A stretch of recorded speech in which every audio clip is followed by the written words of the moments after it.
how to make a homemade self-defense walking stick, and I'm gonna show you how to use it. Now this is a 36-inch dowel, 36-inch dowel rod in oak, and it's 1.25 inches in diameter. We're gonna talk about all of that and what I prefer and what you might prefer.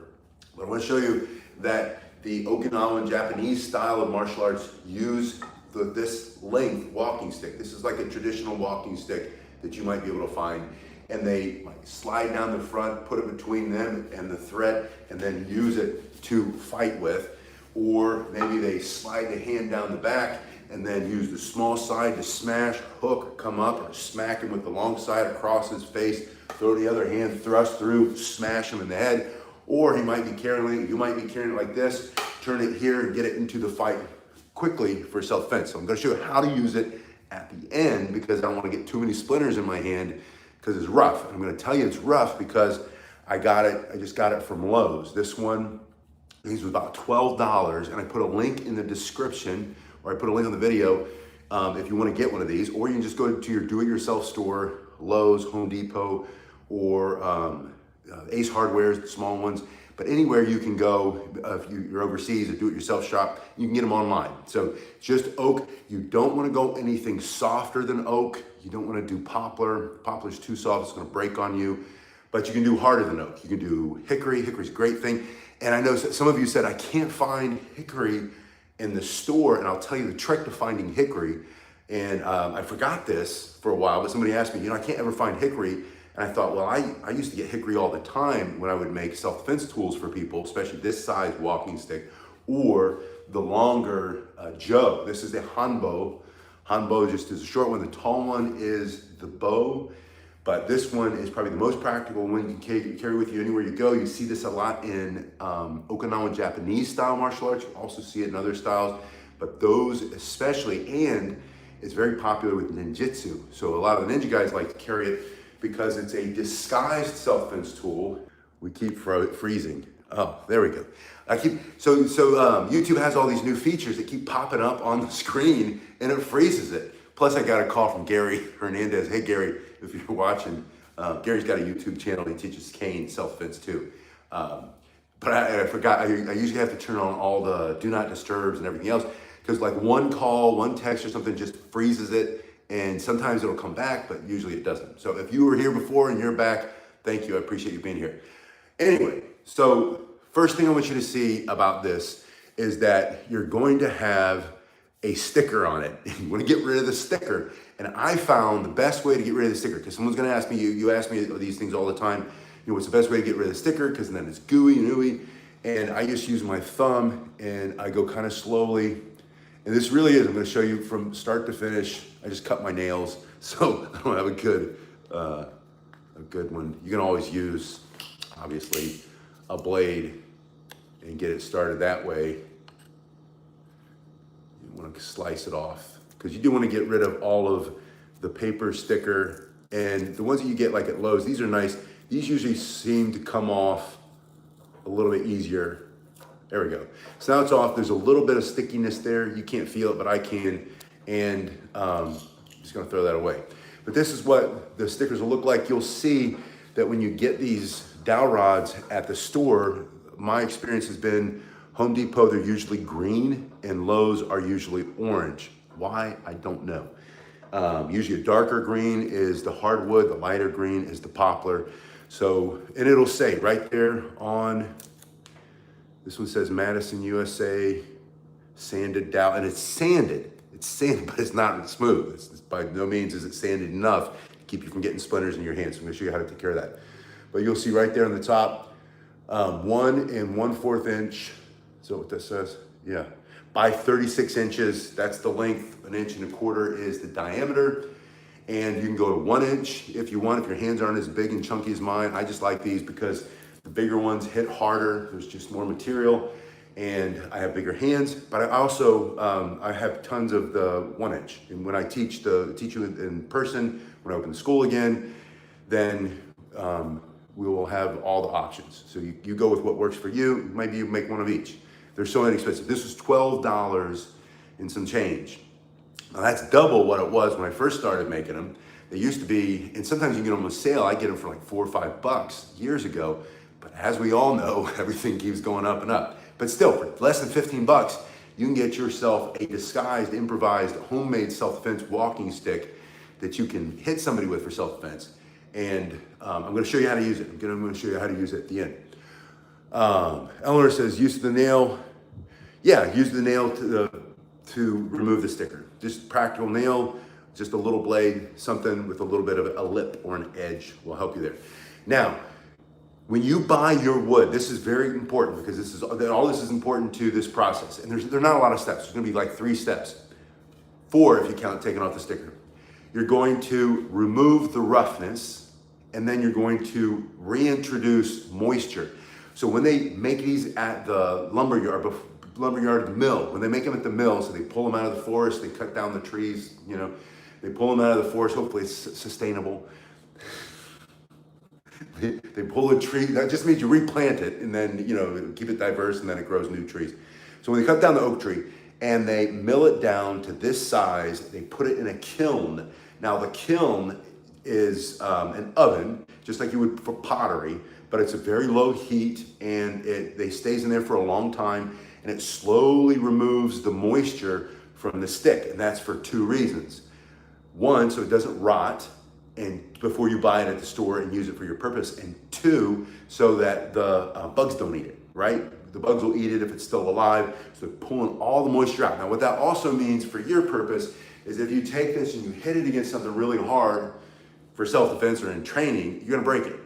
And you're gonna break it because it's too dry and brittle. And now I was getting ready to say on the last video before we got interrupted, if you're looking for hickory, I found you could get hickory rake handles. And it comes without the rake or tool handles. They call it tool handles or hand tools or something like that. Like at a good gardening store, or sometimes you can find them at Lowe's or Home Depot. And it's just a handle and it's made out of hickory, but they're very dry on the inside and they're gonna break for the same reason. Now, if you get one of those, you're gonna have to remove the finish, the lacquer that's on it, which you can do easily with some good 80 grit sandpaper. We're gonna talk about that in a second. When I show you how to make this, and then we'll go into how to use it. So using the sandpaper removes the finish, allows you to then soak it in oil. We're going to talk about soaking in oil and the process and how I do that. And again, super simple. You can do this. Anybody can do this, and anybody can learn how to use it. It's perfect. Like I said, gray man option. It's the exact same length that most canes come from the store, whether it's the pharmacy or a medical walking cane. Most good walking sticks, most good umbrellas are 36 inches. It's a standard because most people are within a height range, and the way that you would perfectly measure if you wanted a walking cane or a stick is that you would get the top here, because that's where your hand would rest, and that would go right to where your wrist bends, and that's how you measure it. So from your wrist to the floor. So if you're taller or shorter and you wanted to get a longer stick and cut it down, or you wanted to start with 36 and you're not as tall and you want to cut it down because you're up here instead of being right about where it should be, then you just measure where your wrist would come to the stick, just mark it with a pencil or something, and then cut that off. And then you have the perfect size for you. That's if you want to go through all that trouble, but you don't have to. And again, I'm going to show you how to use it and the different ways you're going to carry it. So the other thing I'm going to tell you right from the start, this is very light paint. Usually the paint is thicker and deeper, and I found that I can spend days and days and days I can get it all off, right?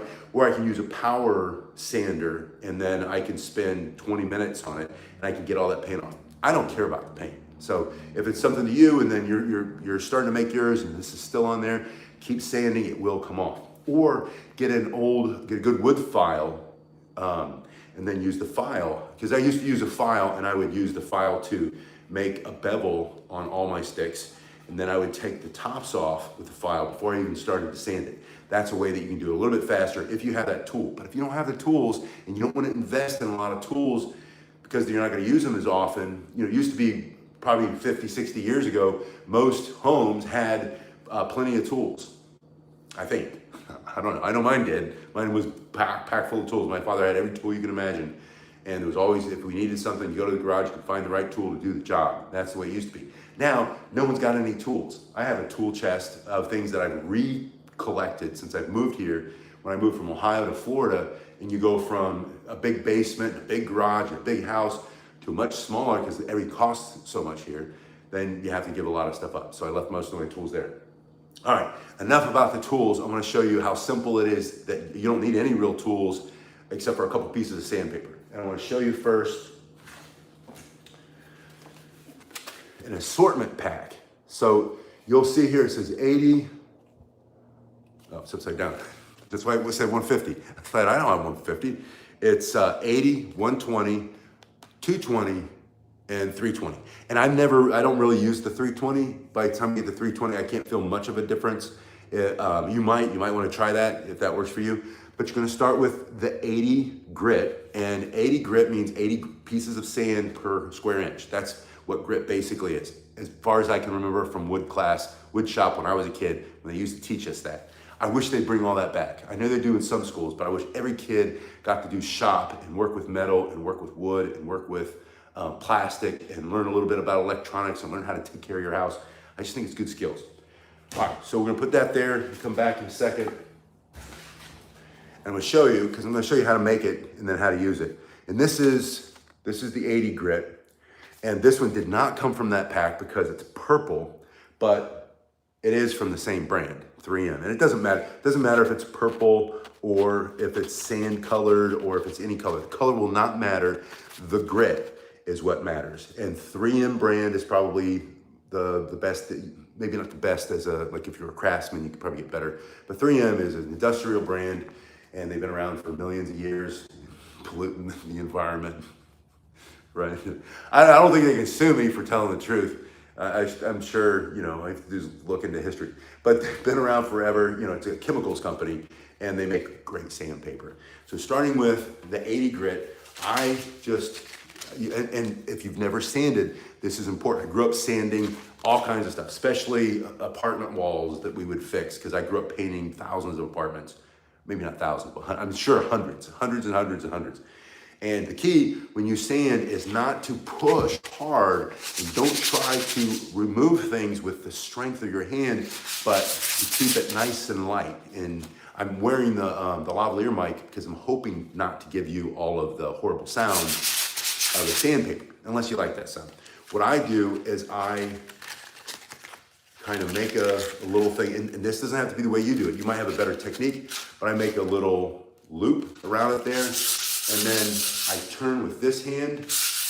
These are also striking techniques, some disguising repetition. A little Mr. Miyagi, wax on, wax off, right? Sand the deck, paint the fence.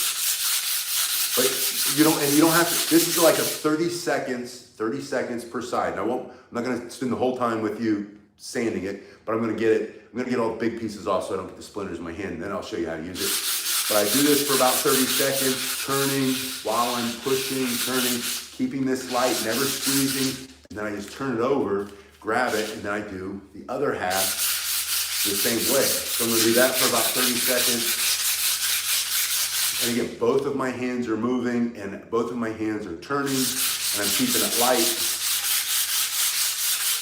And then I'm gonna open my sandpaper back up, and I'm gonna take the tip here, the end, and I'm gonna just hit the side as I turn it around.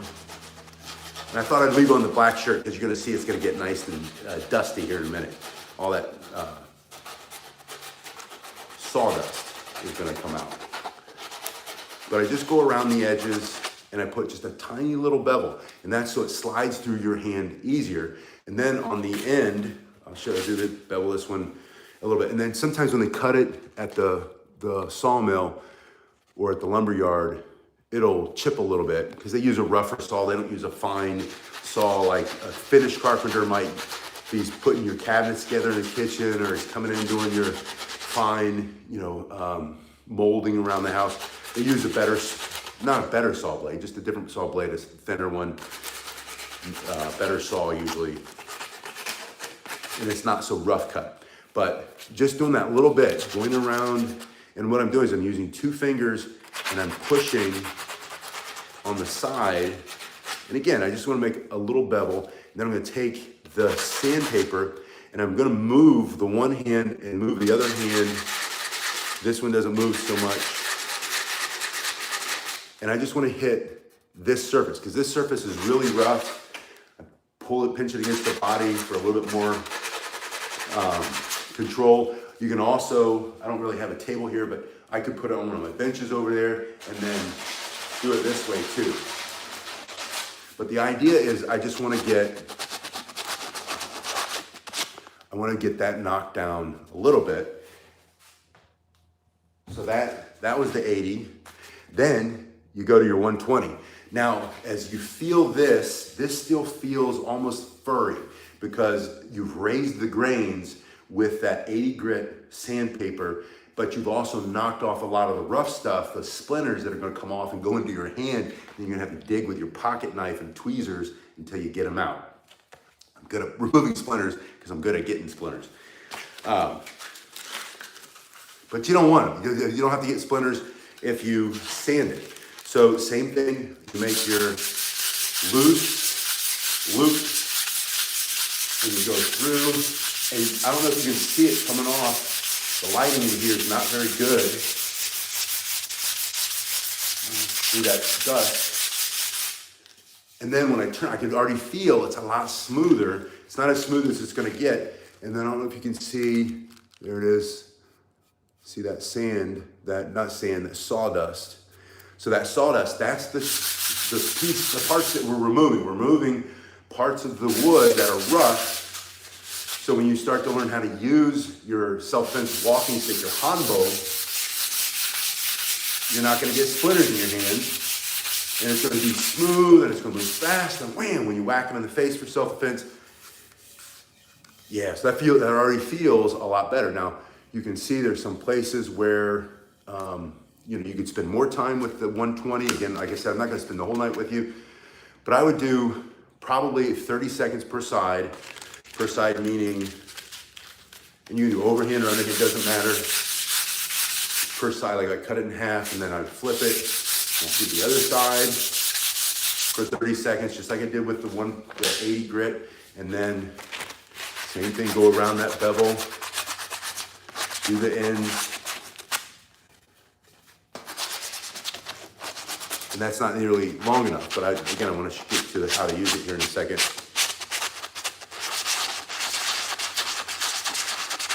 And there are different ways to sand. I mean, I'm not a master craftsman when it comes to sanding. I'm not a master woodworker. I know people who are, and they make this look so much better than me. But I am a practical person. I like to be able to use it right away. So I'm going to show you how to get it to be able to use it right away. And then, if you're a hobbyist like me, or you're a tinkerer, you can come back. I should say, unlike me, you can come back and you can spend all the time you want. You can change the color of the wood, you could stain it, you could carve it, you could put your initials in it, you could carve a little scene. I know some people are that good with whittling with their pocket knife. This is as far as we're going. This is the 220, and this is gonna make it not as smooth as a Baby B's bottom, not that smooth, but like smooth as a nice piece of furniture and a nice walking stick, which is what we're making, so that it moves through your hands. You'll never get the splinters, and it'll feel good. It'll feel strong. Now, still, it's light. It's light because it was in the kiln. We talked about that.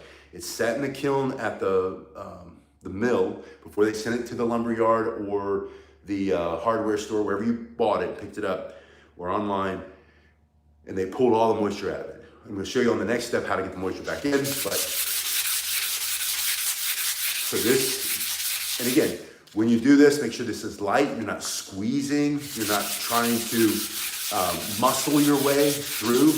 You're keeping it super light. You're turning your hand as it goes back and forth after 30 seconds, turning it over. Let me just change my grip there. And I can see a lot of the sawdust continuing to come off. And just that little bit, it's now really smooth. And again, there are some places I might, before I spend, I'm not gonna show you how to soak it in oil. Because once you soak it in oil, that does change it a little bit. So it's better to get like the big pieces off, get it super as smooth as you like it before you soak it in the oil is my point.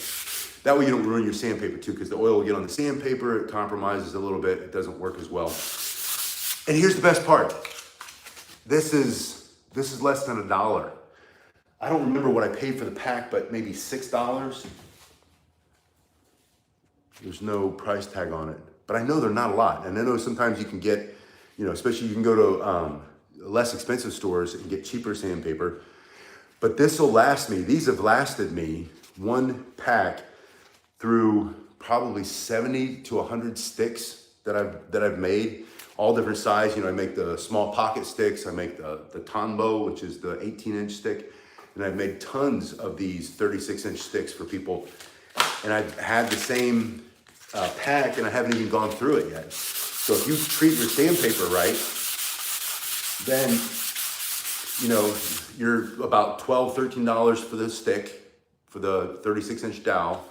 And then you're maybe, 12 cents for all the sandpaper that you're gonna use, if even that. And then the oil is gonna be negligible too. I'm gonna show you the oil next. So I just wanted to do the tip a little bit. And I do feel like there's a spot here. So if you feel that spot, you can just go back and hit that. Pro tip, right? When you go to Home Depot or Lowe's, you go to the store, wherever you're gonna get your stick, if you're able to choose it. If you buy it online, of course, they're gonna send you what they're gonna send you. But if you're able to choose it, you can look through the pile of wood if they have more than one. Usually they have a bunch. And you can find some with a nicer pattern, or that feels heavier, or that you just like better, a deeper, a darker wood, a lighter wood. The ones that I found recently, they're much lighter for some reason. And they have a little bit more, they're a little bit drier than normal, and they have more blemishes. And so what I'm trying to do, because I can feel, when I start to slide this through the hand, I don't want to feel those blemishes as much. So I want to try to get those off. And that feels pretty good. All right, so I'm gonna move that to the side. I want to show you the next step. So let's say step one was removing the sticker, right? That's the easiest step. As long as you go slow, don't gum it up and rip it off, but take your time with it. And all that gumminess is gone. I can't feel it anymore. So I remember it was on the orange side, and that's now starting to get flat with just a little bit of sandpaper. I don't feel it. The grains aren't as raised as much. I've removed a lot of that wood, and then I can't feel the residue of the sticker at all. So first step, remove the sticker. Second step, 3 grits of sandpaper. And sometimes, especially with a stick like this, if they come pretty good, you could even skip the 80 grain and go just to the 120 and then the 220. And you're gonna spend like 3 to 5 minutes sanding on each piece of sandpaper. So I would have spent a lot more time sanding each one, but you get it to where you like the way it feels. Now, this is Butcher Block conditioner. This is not the oil. I don't have the oil with me. It's in my office. But it looks like this, but it's clear. It doesn't have that yellowish color. The yellow in this one is wax. So this one has wax. I like this as a finish. I like to soak it in the oil, which is just the clear, and it's mineral oil. It's simply mineral oil. I used to use boiled linseed oil until one of you guys told me most boiled linseed oil today that you can buy is a petroleum product. It's not even boiled linseed anymore. And it's got heavy metals, and those metals get in your skin, and it's not good for you. And we already have a lot of stuff in our environment we don't need that's not good for us. But mineral oil, especially Butcher Block or cutting board, there are 2 names for it. Butcher Block or cutting board means the same thing, as we know, but it basically means it's food grade, which means if it gets in your mouth, you're fine. And if it gets on your skin, you're definitely fine. So this is simply mineral oil. And this one, because it's yellow, means it says food grade mineral oil and natural waxes. Now, I don't recommend doing this one unless you just really want to. And mostly because I don't like wasting money. I always say invest your time before you invest your money. I like to go least expensive first, see if I really like it, and then invest more in quality, more in later. And this is gonna be high quality. Now, what this oil is gonna do, especially if you soak it for about 2 days, and one of the best ways to soak it that I found is you can make your own PVC, like a big long piece of PVC. They'll cut it for you. You get the cap on it, and then you put this in the PVC pipe that's bigger in diameter than this one, and then let it sit for a couple days. Also, I have it over there, I didn't think to bring it over, is just a roller bucket. So I grew up painting, I've got all kinds of painting equipment still, and I have some bigger buckets where, you can get the liner, the roller bucket liner. But you don't have to, you can even, you just put it in a rag. I'm gonna show you how to do that now. You can put it, you can soak your rag, and I like these, what do we call those, that material? It has a name. If you know the name, put it in the description, or in the link, the comment section, please, or in the chat. And then you just wipe it on. I find the best way to remove a lot of excess oil, and you don't want to pull it off right away. So what's happening now is the oil is getting into the wood, and when you soak it, the purpose for soaking it is so that it can seep back into the entire dowel rod as deeply as possible, which is going to bring back its flexibility, and it's going to bring back its weight. And then when you use it for self-defense, it's gonna hit so much harder than if you just brought it home from the store. That's the secret. So turning it into a self-defense, if you just get a regular piece of hardwood from a lumber store or a do-it-yourself store, it's gonna be too brittle to use it properly. It's gonna break unless you soak it. Now, after you soak it for a while, I don't finish it with like a lacquer or anything like that. I just pull off the excess and then start to burnish, heat with your hands the same way you would shine your shoes, your boots. I shine my boots every day. It's just, the Marine in me won't die, right? But again, if you've had, a lot of you guys who are older like I am, you grew up and you had wood shop as a kid, and again, I wish they would bring that back for the younger generations. And you can see just that little bit has changed the color. And I can feel even just that little bit has changed the weight. Now, it's gonna change it a lot once I get done. I don't wanna get too much on it because I'm gonna pull it all off. I'm gonna finish sanding it when we're done, after I show you how to use it here in a second. And then when I soak it again, once I get it sanded really well, I'll soak it for a couple days. And then when I pull it out of the oil and I dry it really well, and then I just rub it in, and the heat of your hands rubbing in through that rag is going to make almost like a shell, and that's going to keep that moisture in there. And then every time you get this out and you use it, the oil from your hands, your natural oil, is going to go into your stick. And that's kind of like the heart and soul connection between you. That's where your self-defense tool becomes an extension of your body.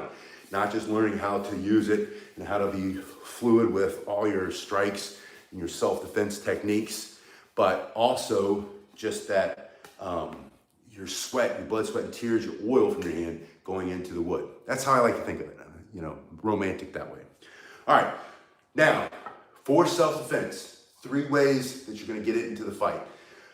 You're walking down the street, using it, minding your business, your hand is on the top. The first way, most simply, is bending the knees. Your hand comes from here to the back of it. So your hand's here, it's gonna slide down the back. That's gonna give you a little bit coming out of the thumb side, about a handle's worth or hand's width worth. From this position, your other hand is up, and you give a command, get out of my face, you're too close. You're gonna smash straight ahead. You're turning through your shoulders and hips to get more distance. It's gonna increase how far away he is that you can hit him. So you're gonna increase the speed of the strike, and you're gonna increase the power of the strike because you're activating and you're engaging, you're recruiting all the muscles in the front and the back, from the bottom of your feet to the top of your head when you take that step. It's like a boxer's jab or a cross punch coming across the body, right? So the first thing is, from this position, you also, if you see this here, this hard piece of wood, this oak, is protecting your arm like a shield. If he were to close the distance, try to hit you in the head or hit you somewhere, you could immediately get behind your stick. You're right here. Your hand comes here on the back of your wrist. Now you have two arms. The structure is very strong and you can brace behind it. So you can block and then you can come back to your thrust. You can hook, you can uppercut. You can bring the long side across the side of his face. You can bring it up between his legs or into his chin, or maybe he's reaching or punching, or he's got a blade and you smack it out of his hand that way. That will throw it into your front hand. Now you can thrust here, sliding your hand down the front. You can push forward with that back hand sliding. Remember, you sanded it really well. Sliding that into the side of his face for self-defense, into his temple, into his neck, into his arms, into his ribs, into the knees. Sliding it here, you can smash straight through his face with this hard bar of oak, breaking the teeth down his throat for self-defense. You can box his ears. You can come down over the top. You can swing through his body and lift him up, all from this very first position. That's not all the techniques that you could do, but that's enough to get started practicing with. Number 2, sliding your hand down the front. So the first one was back here. Second one goes down the front. When you bring it down the front, you're simply going to point your thumb at the threat. That's him. He's coming in. You're going to put that stick between you and him, and you can immediately thrust. There's the thrust again. The same way a foil is used in fencing, right? Like a sword. So you can stop him that way. You can bring it from your shoulder across his temple neck, down into the knees like we talked about before. Always fighting behind your stick coming from the other shoulder. You can bring it up from both sides. You can bring it across and back. You can bring it down on top. By pointing the thumb, you can also throw it into your front hand. Now you've got 2 hands on it. You're much stronger with 2 hands. And think of thrusting straight through. From here, stepping in, smashing through this way with the backside, smashing through here this way like we did the last time. From this position, you can slide it back from the front hand, change your grip on the back hand and bring it down on top, using it now the same way you would 2 hands on a sword. So that's the second way. First way, sliding down the back. Second way, sliding down the front. The third way is the way that I see it used most commonly in my neighborhood. So we live in a big oval, beautiful lake in the middle, alligators out there, and then big turtles. And sometimes the alligators come out, especially when they're mating, and these guys are walking their little dogs around. Sometimes they're pushing them in strollers. It's a Florida thing. Most refreshing thing that I experienced when I went to Ireland is every baby carriage had a baby in it. Down here, it's 1 out of 10, 1 out of 20 is gonna have a baby. Every other one's got a little fluffy dog in it about this big. True story. Anyway, so you're walking your little dog, or maybe your medium-sized dog. I don't see too many big dogs, there's a couple. And you're afraid that a gator's gonna grab your dog, or a pit bull, or a couple pit bulls that got loose. That happens a lot. Or the bobcats. We got bobcats from time to time. We have cougars. No, panthers, Florida panther. We've had a couple panthers over the last several years. Bears are making a comeback. So you have all this wildlife that maybe or maybe not. It's not as common where we are because it's more of a built-up area, but it has happened. And sometimes people will post a picture of like a 12-foot gator between the 2 houses, right? It's a real concern. The other thing is, what if it is someone else's aggressive dog and you have an owner who doesn't have any common sense and they're nasty and they're short-tempered? There's a lot of people like that around here too. A lot of people, no, I won't say it, all right. For whatever reason, people get grumpy. And when I've talked to some of my older neighbors who carry these sticks this long, they carry them like this, and I say to them, why do you carry that stick? And they say, in case something goes after my dog or someone that I need to hit with my stick for self-defense. They're carrying it for self-defense is my point. And they don't want to, it's got too much oil, slid out. They don't want to carry it, my hands are all greasy. They don't want to carry it like this, right? Because they don't like the way it looks, even though they're 180 years old, literally. So they carry it like this. And I think it's great. So from this position, this is the third way, and this is very traditional. You'll see this with the Joe in old videos of a Japanese Tokyo Police Department. It's a historical fact. You can look it up for a period of time. the police officers would carry a Joe, which is a 54-inch stick, or now I've seen a lot of videos where you've got a crazy person with a knife or a machete, and he's going after people, or a big old kitchen knife, and you'll see a couple of Japanese police officers with a stick about this length, and they're smacking the snot out of them to make them stop. You know, it's better than shooting them. If that's what you can do. But they carry it like this too. This is my point. So from this position, you can simply put two hands on it like you're doing push-ups, and you can strike the same way you would with the other ones coming through the middle. You could also turn your hand here, which gives you that split grip or alternating grip, which I always find is better. This one I find is harder on your wrists because of when you hit the pivot point. But don't discount this one. This one also is a technique, and this also will work. There are ways to strike effectively with your hands in this position, but you can also simply walk in here, the thread's coming in, hey, you're getting too close, and then immediately you're ready to defend yourself. This is the same length as most riot batons. The riot baton is a longer stick. I think they're not 36, they're usually 28 to 32. But the collie stick is about 28 inches. So 32 would be a little bit longer. 36 isn't that much longer than that. So those are three ways that you would carry it, get it into the fight. Again, the first one coming down the back, using the short side to strike, putting it two hands, all these techniques. If you need more videos of how to use it, I have hundreds and hundreds of videos on this channel on how to fight with a cane, with the crook, or how to fight with a homemade self-defense walking stick. I probably have fewer videos of those, but it's all pretty much the same technique, except if you have a crook, you know, the rounded part at the end, there are a few more techniques you can do. And I like that one. I think that's the best self-defense tool that you can take pretty much anywhere and everywhere you go. This is probably number 2 on that list. But if you don't feel comfortable carrying a cane with a crook on it, this is more your style, then go with this one.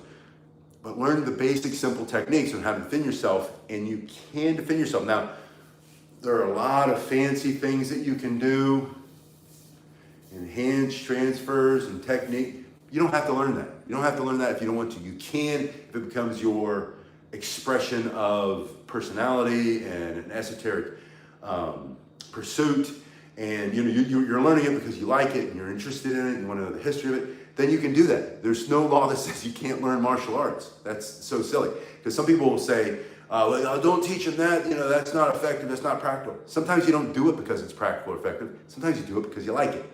Most things I do because I like it, not because it's practical and effective. But I also focus and prioritize on practical self-defense techniques. And so I would learn those first. Learn those first, then you can learn the fancy stuff later. Learn those things, get your confidence on how to defend yourself with a homemade self-defense walking stick. That was, and again, less than 15, probably less than, less than $13 for this stick, and then maybe another $50 worth of oil and sandpaper. And sandpaper is going to last you forever and ever and ever. And then every once in a while, if you allow it to get dried out because you haven't used it as much, just sand it down again, sand it a little bit, throw it back in the oil, and it comes back again and again and again. It lasts you a lifetime. And you can learn how to use it and enjoy yourself, enjoy, the spinning and all this stuff. That's not necessarily for self-defense, but it makes all your self-defense strikes a lot faster. So learn the other stick skills and stick fighting skills that come with all the different sticks, or keep it practical and keep it simple. Let me know in the comment section what you use already. Are you already using a walking stick? Have you used the Hanbo? Are you familiar with this size? Again, it's 36 inches. I think in the last video we were talking about how to measure it. I don't think we did it in this one. I got so rudely interrupted, Gary. This is a joke.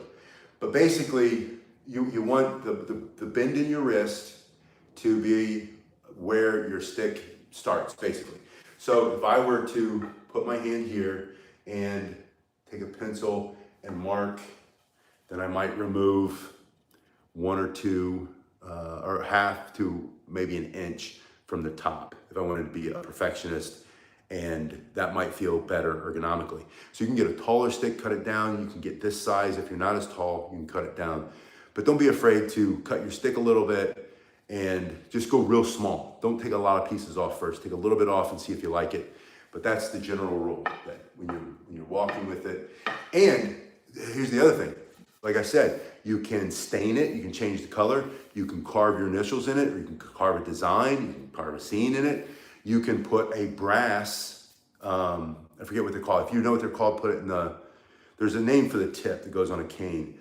But you can put a brass tip on one side so it doesn't get chewed up by concrete, and it makes it heavier for self-defense. And you can some people put like a nice brass ball on the other side. Some people will drill out a cue ball or an 8-ball and put that on there. But you can do anything you want, put that on there, right? So you can make, if you're a woodworker, you can make your own, like turn a knot into a handle at the end, make it more like a shillelagh when you have that on the end, or you just leave it like that. And then it just looks like you got a dowel rod from the hardware store.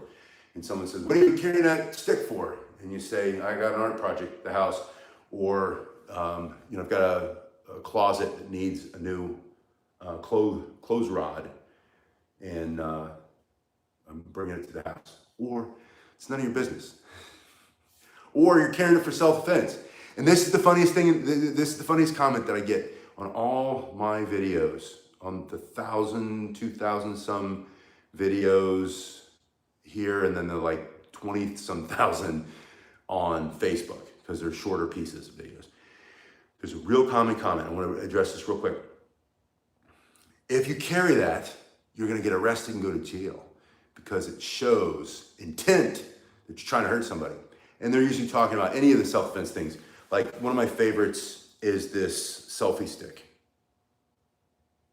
It's just a pocket stick of your Wara. You squeeze your hand around it, smash someone in the face, jab them in the eye, put it in their pressure points, right? Swing it into his ear, smash the guy in the groin behind you, smash the guy in the face who's coming up trying to choke you to death. And they'll say, if you carry that, you're going to jail. You hit somebody with that, it's immediate felony. And I say, apply the same comment you just made, that stupid, uninformed comment. Apply that to carrying a gun. How many people I carry concealed all day long.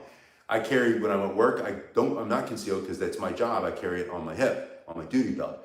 And then when I go to church on Sunday, I carry concealed in case someone tries to hurt my family, take away their life, their freedom, their dignity, hurt other people innocently. If there's an active shooter, I want to be able to stop them. So I carry that. And the Second Amendment allows me to do that. And I carry a blade for self-defense. And I carry pepper spray. And I carry all kinds of other improvised self-defense tools. I just got some pepper balls and pepper ball launchers for my professional day job. Because who knows when you might need that in this crazy world that we live in now. But the point is, people say, well, if you carry that, you're going to go to jail. If you carry that stick, that shows that you went out looking for a fight. No, it doesn't. It meant that you wanted to be able to stay safe and defend yourself. That's why you took a martial arts class. That's why you took a self-defense. That's why you signed up for Krav Maga at the YMCA. That's why you carry concealed. The law provides for you, especially in freer countries, where we still kind of have freedom of speech, and we have, especially here, we have a Second Amendment. You're allowed to defend yourself. And people say, well, if you carry that, you're going to go to jail immediately, or you're going to get a felony. And it's like, why wouldn't you say that about the guy carrying the gun with his concealed carry permit? I don't even need one in the state that I live in anymore because it's now constitutional carry, but I have a license to carry concealed. It's got my picture on it. It's got when I took the test. It has all the laws and stuff in the back, and I carry it in my wallet. And anytime I'm carrying, I make sure I have it on me, even though I don't need to carry it. It's a license to carry concealed. So when you see people in the comment section here or in other videos, other people's videos, and they're like, oh, you can't carry that. Yes, you can. You're going to go to jail. Apply the same reasoning to the concealed carry gun that can kill people. This can, if used in a certain way, anything can, right? My elbow can, my forehead can, my palm strike can. your palm strike, your fist, your elbow, your knee, your punch. You can punch someone in the face, they can fall, hit their head on the cement, detach the bone and go through the brain, they're dead, right? Because they fell the wrong way and hit the parking block. But if you're doing it in defense of your life, in defense of your family, in defense of real bodily harm or serious threat of death or injury, it's still self-defense, no matter what you used. You threw a rock at them, you threw a football in their face, because that's all you had in your hand. You pepper sprayed them. They lost their balance and they fell. I hope you get my point. So if you see those comments, just understand that someone's assuming, because they're not familiar with what they're talking about, that you can't carry it. That stick's gonna get you in trouble. No, it's not. You have the right to carry the stick, defend yourself, defend your family. So carry it if that makes you feel more confident and gets you out of the house and improves your health and your sense of well-being and brings back some sense of dignity and freedom in your life and empowerment, which are all healthy things. You're not a bully, you're not a bad guy, that's not why you're here. You're here to defend yourself and defend your family. So understand that when you see that comment, that's an uninformed comment. And you guys have been awesome. Please put that in the comment section if you use one already, and if not, and please share, because that's how